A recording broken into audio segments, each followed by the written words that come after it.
भक्तगणों, आज श्रीमद् भागवत तीर्थ स्कंद 11 अध्याय में मनवंतर आदि काल विभाग का वर्णन की कथा कहूँगा। आप उसको ध्यान पर सुने।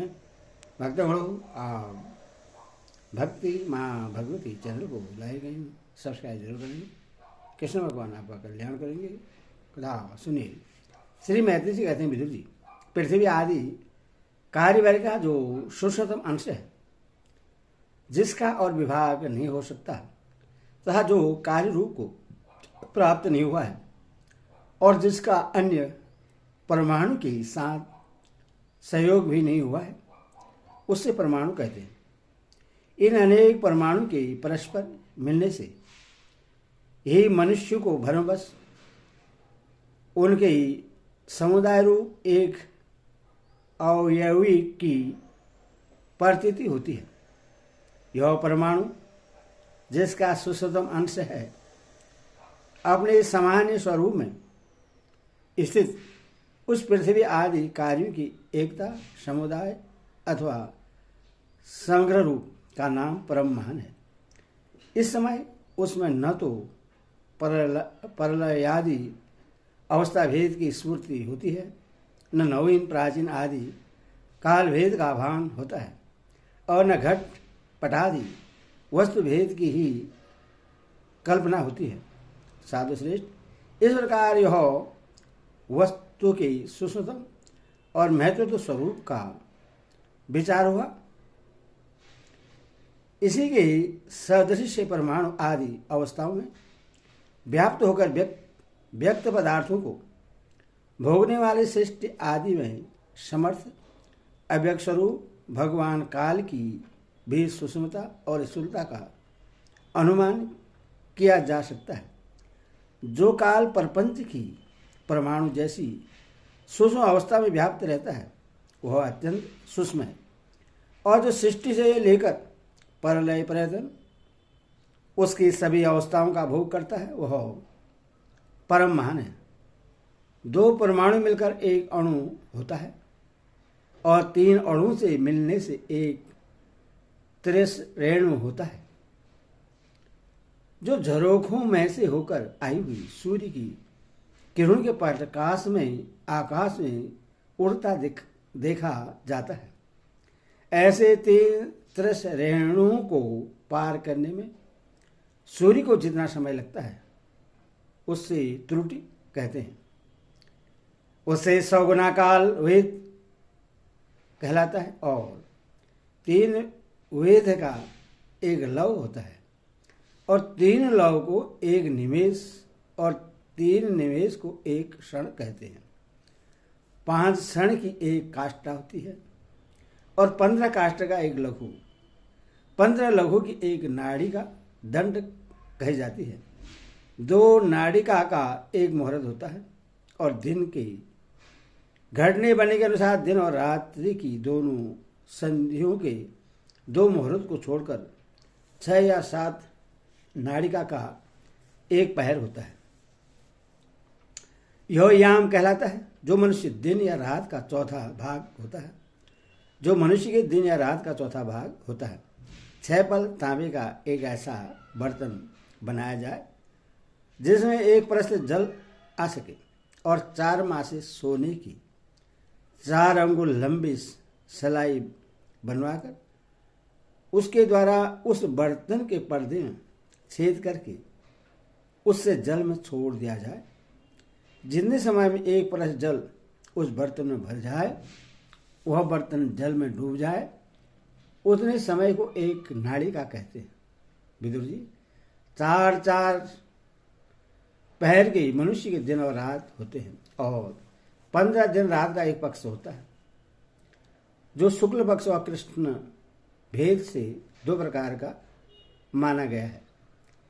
इन दोनों पक्षों को मिलाकर एक मास होता है, जो पितरों का एक दिन रात है।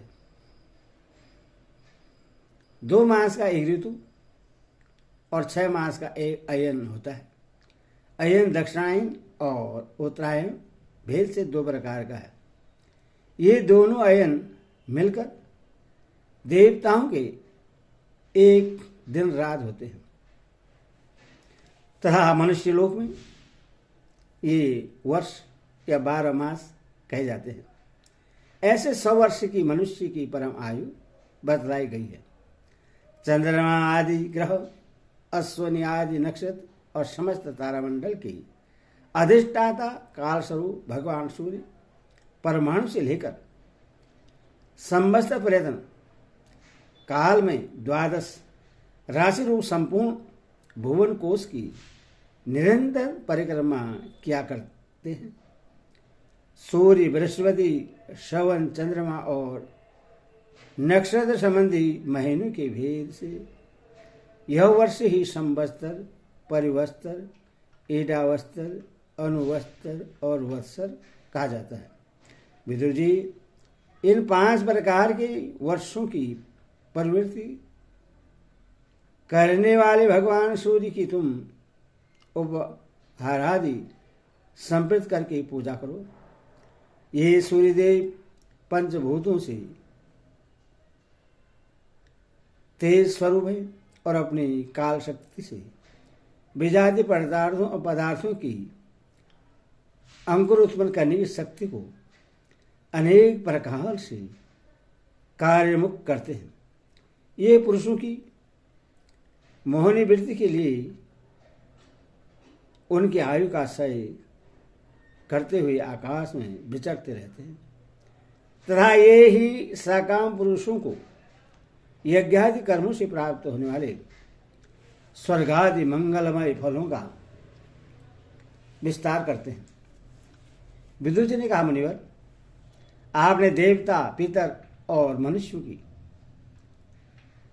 परमायु का वर्णन तो किया। अब जो सनकादि ज्ञानी मुनिजन त्रिलोकी से बाहर कल्प से अधिक काल तक रहने वाले हैं, उनकी भी आयु का वर्णन कीजिए। आप भगवान काल की गति भली भांति जानते हैं, क्योंकि ज्ञानी लोग अपनी योग सिद्धि दिव्य दृष्टि से सारे संसार को देख लेते हैं। मैत्री जी ने कहा, विदुर जी, सतयुग, त्रेता, द्वापर और कली, ये 4 युग अपनी संध्या और संध्यासों के सहित देवताओं के 12 सहस्त्र वर्ष तक रहते हैं, ऐसा बतलाया गया है। इन सत्यादि 4 युगों में कर्म 4, 3, 2 और 1 सहस्त्र दिव्य वर्ष होते हैं, और प्रत्येक में जितने सहस्त्र वर्ष होते हैं उससे दुगुने 100 वर्ष उनकी संध्या और संध्यासों में होते हैं। युग की आदि में संध्या होती है और अंत में संध्यास।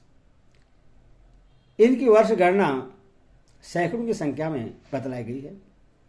इनके बीच का जो काल होता है उसी को कालवेताओं ने युग कहा है। प्रत्येक युग में एक विशेष धर्म का विधान पाया जाता है। सतयुग के मनुष्यों में धर्म अपने चारों चरणों से रहता है। फिर अन्य युगों में अधर्म की वृद्धि होने से उसका एक एक चरण क्षीण होता जाता है। प्यारे विदुर जी, त्रिलोकी से बाहर महलोक से ब्रह्मलोक पर्यटन, यहाँ की एक सहस्त्र चतुर्युगी का एक दिन होता है, और इतनी ही बड़ी रात्रि होती है जिसमें जगतकर्ता ब्रह्मा जी शयन करते हैं। उस रात्रि का अंत होने पर इस लोक का कल्प आरंभ होता है। उनका कर्म जब तक ब्रह्मा जी का दिन रहता है तब तक चलता रहता है। उससे एक कल्प में 14 मनु होते हैं। उस एक कल्प में 14 मनु होते हैं। प्रत्येक मनु 71 चतुर्युगी से कुछ अधिक काल 71/6/14 चतुर्युगी तक अपना अधिकार भोगता है। प्रत्येक मनवंतर से भिन्न भिन्न मनुवंशी राजा लोग, सप्तऋषि, देवगण, इंद्र और उनके अनुयायी गंधर्व आदि साथ ही साथ अपना अधिकार भोगते हैं। यह ब्रह्मा जी की प्रतिदिन की सृष्टि है, जिसमें तीनों लोगों की रचना होती है। उसमें अपने अपने कर्मानुसार पशु पक्षी मनुष्य पितर और देवताओं की उत्पत्ति होती है। इन मनवंतरों में भगवान सत्वगुण का आश्रय ले अपनी मनु आदि मूर्तियों के द्वारा पुरुष प्रकट करते हुए इस विश्व का पालन करते हैं। काल कर्म से जब ब्रह्मा जी का दिन बीत जाता है तब वे तमोगुण के संपर्क को स्वीकार कर अपने शिष्ट रचना रूप पुरुष को स्थगित करके निश्चिष्ट भाव से स्थित हो जाते हैं। उस समय सारा विश्व उन्हीं में लीन हो जाता है।